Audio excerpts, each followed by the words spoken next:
തുടർച്ചയായിട്ടുള്ള രണ്ടാം ആഴ്ചയും ബക്രീദ് ദിനത്തിൽ മികച്ച കളക്ഷൻ സ്വന്തമാക്കി ബേസിൽ ടൊവിനോ ചിത്രം അതിരടി. ഹലോ ഫ്രണ്ട്സ്, എല്ലാവർക്കും മൂവി ടോക്സ് അറിവിൻ്റെ പുതിയൊരു വീഡിയോ ഇട്ട് സദാപന്നത്തെ വീഡിയോ ഭാഗത്ത് നമ്മൾ പങ്കുവെക്കാൻ പോകുന്നത് 3 ആഴ്ചയിലോട്ട് കിടന്ന അതിരടി എന്ന് പറയുന്ന സിനിമയുടെ 15ാം ദിവസമായിട്ടുള്ള ഇന്നലത്തെ കേരള കളക്ഷൻ റിപ്പോർട്ടും 15 ദിവസത്തെ വേൾഡ് വൈഡ് കളക്ഷൻ റിപ്പോർട്ടാണ്. വീഡിയോ ആദ്യമായിട്ട് കാണുന്ന സുഹൃത്തുക്കളാണെങ്കിൽ ഏറ്റവും ലേറ്റസ്റ്റ് സിനിമാ വിശേഷങ്ങൾ അറിയാൻ വേണ്ടി ഇപ്പോൾ തന്നെ ചാനൽ സബ്സ്ക്രൈബ് ചെയ്ത് നോക്കുക. ആദ്യ 2 ആഴ്ച പിന്നിട്ടപ്പോൾ തന്നെ വേൾഡ് വൈഡ് ബോക്സ് ഓഫീസിനായിട്ട് 63 കോടി പിന്നിട്ട ചിത്രത്തിന് കേരള ബോക്സ് ഓഫീസിൽ നിന്ന് മാത്രം ഏകദേശം 30 കോടിക്ക് മുകളിലുള്ള കളക്ഷൻ സ്വന്തമാക്കാൻ സാധിച്ചിട്ടുണ്ടായിരുന്നു. ഓവർസീസിൽ മികച്ച അഭിപ്രായമാണ് ചിത്രം സ്വന്തമാക്കിയിരിക്കുന്നത്.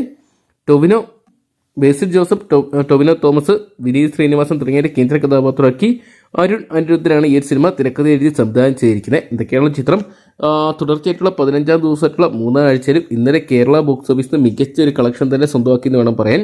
ഏകദേശം 78 ലക്ഷം രൂപയോളം ചിത്രത്തിന് കേരള ബോക്സ് ഓഫീസിൽ സ്വന്തമാക്കാൻ സാധിച്ചു. അതും കറുപ്പും കാട്ടാളനും ദൃശ്യവും അടങ്ങുന്ന ഈ ഒരു സമയത്തും ചിത്രത്തിന് നല്ലൊരു കളക്ഷൻ സ്വന്തമാക്കാൻ സാധിച്ചിട്ടുണ്ട്. എന്തൊക്കെയാണ് കാത്തിരിക്കാൻ ചിത്രത്തിന്റെ ഫൈനൽ കളക്ഷൻ വരുമ്പോൾ എത്രത്തോളം വലിയ തുകകൾ കണ്ടെത്താൻ സാധിക്കുന്ന അറിയാൻ വേണ്ടി. ഒരുപക്ഷെ ദൃശ്യം 3 ഇറങ്ങിയതിൻ്റെ ഒരു 100 കോടി നേടേണ്ട ചിത്രം കൂടിയായിരുന്നു അതിരടി എന്ന് പറയുന്ന സിനിമ. കാത്തിരിക്കാൻ ചിത്രത്തിന്റെ വരും ദിവസങ്ങളിലെ കളക്ഷൻ റിപ്പോർട്ടുകൾ അറിയാൻ വേണ്ടി. അപ്പോൾ അതിരടി എന്ന് പറയുന്ന സിനിമ നിങ്ങൾ കണ്ടിട്ടുണ്ടെങ്കിൽ സിനിമയെക്കുറിച്ചുള്ള നിങ്ങളുടെ വിലയേറിയ അഭിപ്രായങ്ങൾ കമന്റ് ബോക്സിൽ പങ്കുവെക്കുക. ഏറ്റവും ലേറ്റസ്റ്റ് സിനിമാ വിശേഷങ്ങൾ അറിയാൻ വേണ്ടി ഇപ്പോൾ തന്നെ ചാനൽ സബ്സ്ക്രൈബ് ചെയ്ത് നോക്കുക.